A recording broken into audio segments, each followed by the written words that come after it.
बिस्मिल्लाहिर्रहमानिर्रहीम।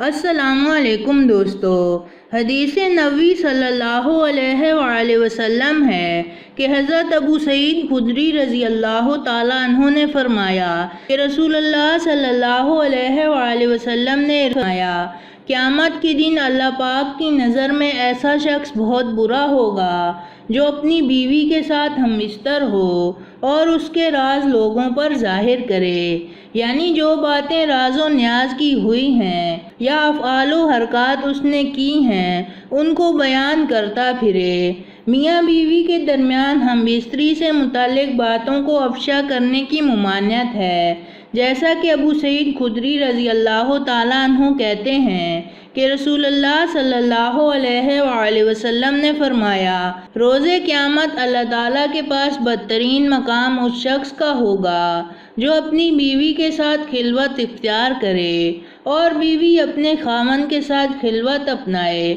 और फिर वो अपनी बीवी के राज को अफ़शा करे। इस हदीस को इमाम मुस्लिम ने हदीस नंबर 1437 के तहत रवायत किया है। इमाम नववी रहमतुल्लाह अलैह फरमाते हैं कि मियाँ बीवी के दरमियान लुत्फ़ अंदोज़ी के मुताल्लिक़ अमूर की तफसीलात को अफ़शा करने की हुर्मत इस हदीस में बयान हुई है, और अगर मियाँ बीवी से इस दौरान होने वाली बातें या अफ़आल वग़ैरह को बयान किया जाए तो ये भी हराम है। हवाला सही मुस्लिम हदीस नंबर 910।